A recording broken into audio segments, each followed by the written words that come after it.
Hello friend, कैसे हो आप सब लोग। आई होप कि आप सब ठीक होगे। My name is Saraswati Yadav और आज हमारा टॉपिक है पृथ्वी की आंतरिक संरचना।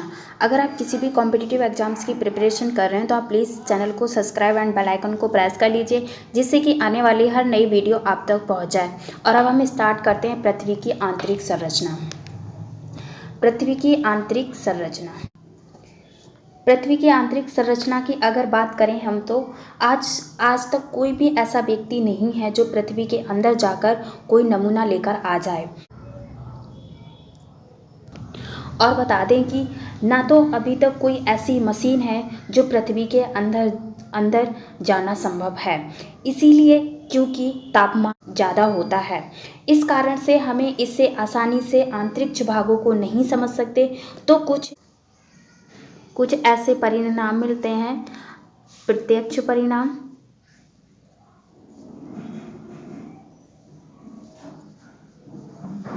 अप्रत्यक्ष,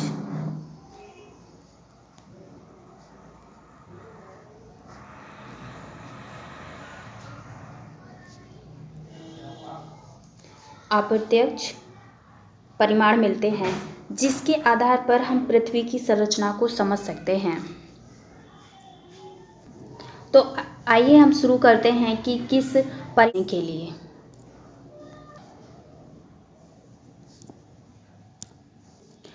तो आइए सबसे पहले हम समझते हैं कि भू आकृति विज्ञान क्या है। भू आकृति विज्ञान भूपट्टी, स्थल आकृतियां, संरचना, स्वरूप एवं उन सभी प्रक्रियाओं का अध्ययन है जो उनके सर्जन एवं विनाश में कार्यरत हैं। भू आकृति को अगर हम समझना चाहें तो भू आकृति का मतलब है कि भूपट्टी पर जितनी भी संरचनाएं दिख रही हैं, जो स्थल आकृति, मैदान, पर्वत, पठार या जिस प्रकार की भी संरचना है जो इस भू आकृति पर है, आखिर वह इन कारणों से बनती है। इसका विनाश कैसे होता है और इनकी संरचना का स्वरूप कैसा होता है, इसका अध्ययन कहलाता है। भू आकृति विज्ञान मुख्य रूप से तीन श्रेणियों के उच्चावच का अध्ययन है। मोस्ट इम्पोर्टेंट है प्रथम श्रेणी के उच्चावच, महाद्वीपीय एवं महासागरीय बेसिन। प्रथम श्रेणी के उच्चावच किसे कहते हैं? कई बार पूछा गया है कि कौन प्रथम श्रेणी के उच्चावच हैं। महाद्वीपीय एवं महासागरीय बेस। महासागर की जो भी क्रस्ट है हम उसकी बात कर सकते हैं। द्वितीय श्रेणी उच्चावच, पर्वत, मैदान,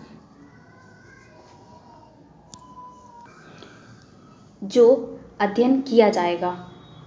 और हमारे जो तृतीय श्रेणी के उच्चावच हैं, इनके अंतर्गत अपर्दन एवं निक्षेपण से निर्मित स्थल रूपों का अध्ययन किया जाता है।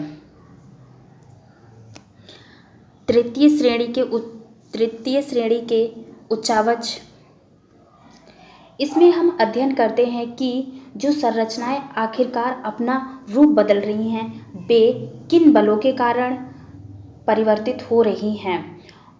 तो एक सिंपल सी बात करें तो हम भू आकृति में 3 प्रकार की श्रेणियां हैं तथा 3 प्रकार के उच्चावच का अध्ययन किया गया है या अध्ययन होगा। तो सिंपल भाषा में कहें तो इन 3 श्रेणियों को ही भू आकृति विज्ञान कहते हैं।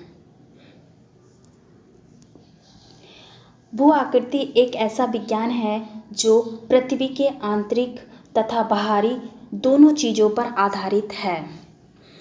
नेक्स्ट है हमारा, जानेंगे कुछ ऐसे साधन जिनसे हम पृथ्वी की संरचना का अध्ययन कर सकते हैं।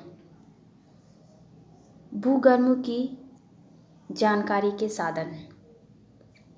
पृथ्वी की त्रिज्या 6371 किलोमीटर है। एनसीईआरटी में इसकी त्रिज्या 6370 दी।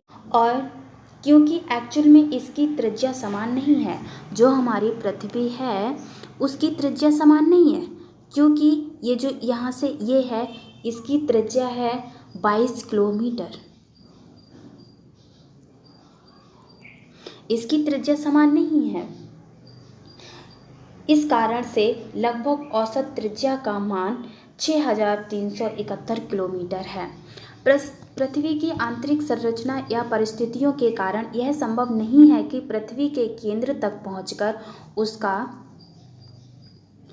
निरीक्षण कर सकें या वहां के पदार्थों का कुछ नमूना प्राप्त कर सकें।